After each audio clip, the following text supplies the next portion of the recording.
Welcome back to another video. So today's topic is MBA versus startup. Should you get a degree or go all in for your dream of startups? So let me start with a very good question. Why should you waste 25 lakhs on your MBA when you can just start your own business and make crores? Sounds tempting, right? But let me tell you the truth here. This dropout billionaire fantasy is the biggest startup scam no one talks about. Everyone loves quotes by Mark Zuckerberg, Steve Jobs, and Elon Musk. But what they don't tell you is that for every one successful dropout, there are 1 lakh failed ones. On the other hand, IIM graduates don't just dream about startups, they build them, scale them, and actually make money out of it. So, in this video, let's settle this MBA versus startup debate once and for all. Should you invest in a degree or bet everything on your own business? Stay till the end because I'll also break down why some of the biggest startup founders in India, like Vinita Singh, Dipinder Goyal, Kunal Shah, are all MBA grads. Get real. Starting a business is not just about a great idea. Do you know why 90% of the startups fail? Because people underestimate how brutal the market is. Your one unique idea is probably already being executed by 50 others out there in the market. How hard is it to raise funding? Investors don't need funding dreams. They want to fund people who know how to execute. How tough it is to scale. Building a business isn't about product. It's about finance, sales, HR, marketing, legal, and operations all at once. And here's where MBA comes in play. Second point, the MBA advantage. Why founders who study in business win the business. People say MBA won't teach you how to run a startup. They are completely wrong. MBA won't teach you how to dream of a startup. It teaches you how to actually build one. Funding and finance is the first point here. You learn how VCs think, how to structure funding rounds, how to avoid giving away 50% equity for peanuts. Marketing strategy. Second point. You don't just sell, you learn how to build a scalable, data driven business model. Third point, networking power. Your IM classmates are the future CEOs, investors, and partners, while you are struggling for connections. An IM grad already has funding secured in the hostel dorm. I'm not kidding, in the hostel dorm. Failure insurance.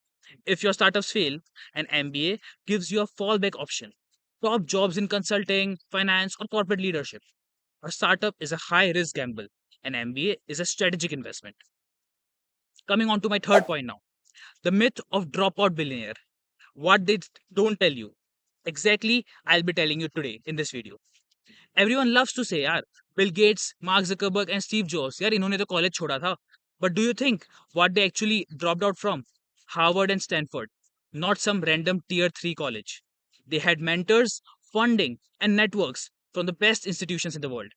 And most importantly, they dropped out after proving their business model worked. Meanwhile, people who drop out without a plan end up neither with a degree nor with a successful startup. Moral of the story, before you burn your MBA admit card or admit letter in the name of passion, ask yourself, do you have the knowledge, skills, and network to make it work for you? Coming on to my fourth point now. Why even founders are going back to MBA? Did you know a lot of founders go back for an MBA even after launching their own business? Vinita Singh went to IIM Ahmedabad. Dipinder Goyal, IIT Delhi, but later took Harvard business courses. Kunal Shah dropped out, but later learned finance and business from MBA mentors. Why? Because if you start a business without an MBA, eventually you'll end up learning nothing. You'll need the skills of MBA teachers. So, why not learn it in 2 years rather than struggling it for 10? What's the final verdict? Should you choose an MBA or a startup? Go for a startup if you follow the following checkpoints. You have industry experience and connections. You already have tested profitable idea. You are okay with zero income for years and a massive risk. But go for an MBA if you want a structured business knowledge. You want both job security and startup potential. You believe in calculated risk and not blind gambles. At the end of the day, my friends, starting a business without an MBA is like playing poker without knowing the rules. Sure, you might win once in a million times, but why not stack all the odds in your own favor by doing an MBA? MBA doesn't kill startups, It helps build better, more successful ones. So tell me, are you team MBA or team startup? Drop your thoughts in the comment. If you found this valuable, hit the like, share, and subscribe for more such MBA, CAT, and career success. See ya, guys. Bye bye.